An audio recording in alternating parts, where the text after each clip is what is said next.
Okay? Then let's comb this master dog now. Back hair and sides. Then through this, the way this hair is tied. Then, what do you practice through this? Our top line and this slope that spreads out on both sides. We're going to practice this. You also have to comb your hair first. The same is true of the way you comb your hair. It's the center face of the back. The round surfaces on both sides. We can comb it this way. We can also use the way from left to right. Comb it like this from back to front. Don't take a breath. That is to say, after a row is selected, let's finish the second row, finish in the third row. After that, and we start going from this waist to this front chest, the whole side of the abdomen. My method of hair removal is like this. Then I'm still going to go from the center surface in the middle of its side. Come and pick one by one. And then also from the side down. It is in this way to comb out all the hair. The words near, the hair below. Yes. It's a stream that grows downward. So I'm going to go down. This is going forward. Comb it like this. After that, from the back to the side, all our hairs follow the direction of the flow. It's all combed out. Okay? That too. This is the center point right in the middle of its flank. This is the round surface on it. Use this method to lose all the lower ventral line. This is the round surface under it. Then in this way, all of our hair, it's all done. Then we can go to practice our scissors part. Then we start from the root of the tail. The tail junction begins here. Also forward, I use scissors to make a mark. And then from left to right, square from left to right. Go and cut off all the back hair for it. The back is exactly the same shape as our tabletop. It's just a horizontal line. After cutting to this position, I'm going to take another look from the side and looking at my back by, lowering my height. Flatness. And then the back is whether it is made flat or not. Because our dog's back must be the same as the tabletop. It should be a horizontal line. After the back is done, I start to do the side of it, the side of the abdomen. So this is our dog's body, is a slope that slopes out. So my scissors must have the tip of the scissors and cannot be cut straight. It has to face outward. Then be sure to find its center surface to cut it.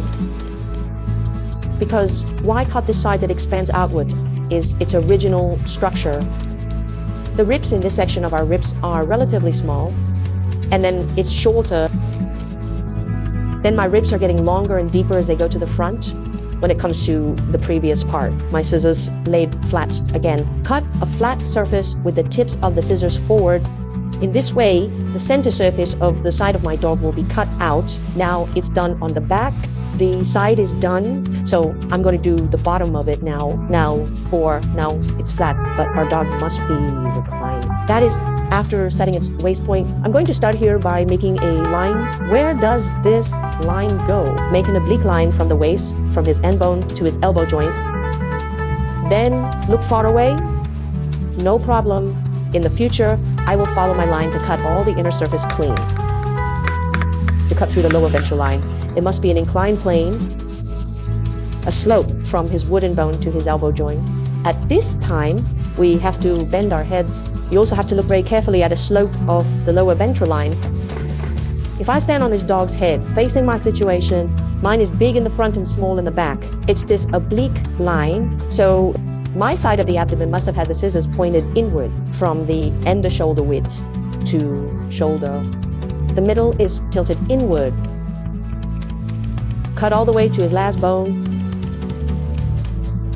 It's a bevel. After cutting, find his elbow joint in the same way. The elbow joint to the end bone is also a sloping slope. Same thing there. After cutting this slash, go back and see if there is no problem. Give it the medial low abdominal line to it. Cut it clean. After that, this is the bevel of his abdomen coming out. The outside, then I will cut a flat surface at shoulder width. So then I have my approximate shape printed. Then I started to wrap the circle.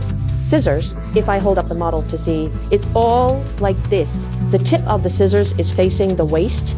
slanting past. What about here? Also, scissors pointed out it's tilted like this. It's an oblique outward, one of these silhouettes, because we are in the middle. It's a middle trimming exercise for the dog. So there's no need to leave the hair on the front. Look, cut it from here. So now the words are between this side and this side. It's angular because it is cylindrical after all. It's the one with the outward facing shape. It's also cylindrical. Then I'm going to put this edge, fix it all. Don't repair this piece directly after repairing it. The tip of the scissors should still be placed in the middle and center surface. Our bodies move slowly. The way the scissors point out, slowly go round the past. After that, the edges and corners on my side are over. The scissors go further. Again, just fluff around the corners. Again, even though I came from this side, when my scissors are around the corner, lower hair to the center surface of the side. After that, mine is cylindrical. That is the upper semicircle cylinder of the body part is made. This action requires our body to turn around with my scissors. You can't just walk over with scissors. We don't go there. We must go round together. From the center plane in the middle to mine is the center plane of the lateral abdomen. After that, my circle is ready. So now he also has an edge between his lower abdominal line and his side. Then this edge and corner should also be trimmed. If the angle here is compared to the angle here, I want the lower edges and corners to be slightly larger in the area. Okay, come from here. The way the scissors point out, go all the way to the edges and corners below me. Okay, so I'm going to start at the waist, come next to each other when this piece is over. Then I think a lot of students do this place. There will be problems. Even the pose of the tip of the scissors will come here to change. It's just that each row of my scissors is going to stack on top of each other. Next to, don't misplace too much, then round in and come again.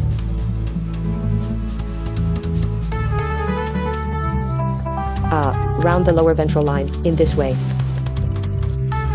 It starts from the waist and slowly bends over. Bend down. The scissors must go to the bottom lower line. This line must be connected. This line from the waist to the elbow joint must be connected. So when our three-dimensional sense comes out, our diagonal line should also be connected cleanly. Then the back has already come out. The side has come out, including the lower abdominal line has come out. They come up with two corners. We need to trim off the two edges. On this side, my waist is tilted towards the waist, so all my scissors have to be pointed inward.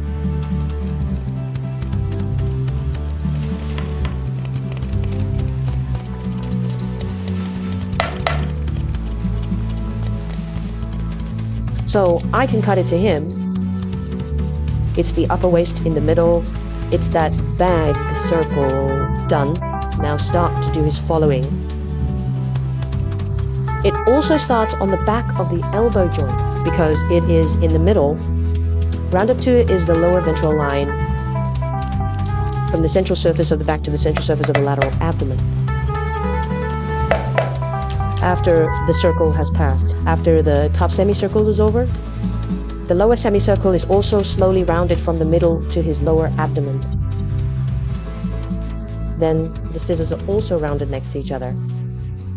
Then my line will be clean in the future.